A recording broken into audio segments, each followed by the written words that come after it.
how do you measure the culture change in the early phases? I'm not sure that you can measure culture. I think you can only measure the outcome of culture.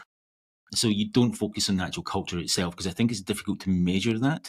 But I think culture itself is your values, your beliefs, and your behaviours. So as long as you're very clear on what your values are and your behaviours match that, then at some point your culture will come with you. I often say to people that you have a culture. It's whether you recognise what your culture is or you don't. And if you don't know what your culture is, chances are it's a bad one. So actually being purposeful, mindful, and intentional in what your culture you want, innovation, agile, people to take more ownership, whatever those things are, you need to decide what that is and then go into a transformation project to actually change what that is. And it becomes somewhat simplistic at some points. I remember I worked with a company in Switzerland, and they were a fantastic company. They weren't growing quickly enough.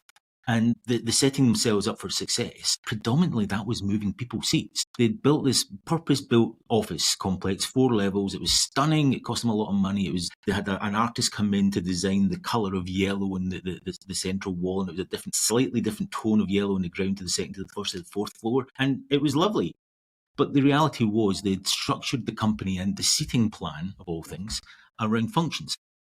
So if I was a front-end engineer and I wanted to talk to a back-end engineer and wanted to talk to someone in the UX team, someone in the marketing team to come up with a solution to a problem we had, I had to organise a meeting, and that meeting could be a week on Tuesday or it could be next Monday.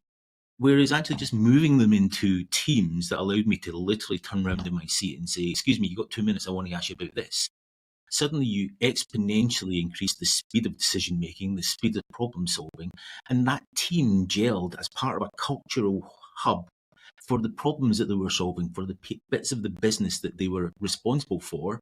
Because they were sitting as a team, they were all jointly responsible for it, and they were all jointly working towards that objective.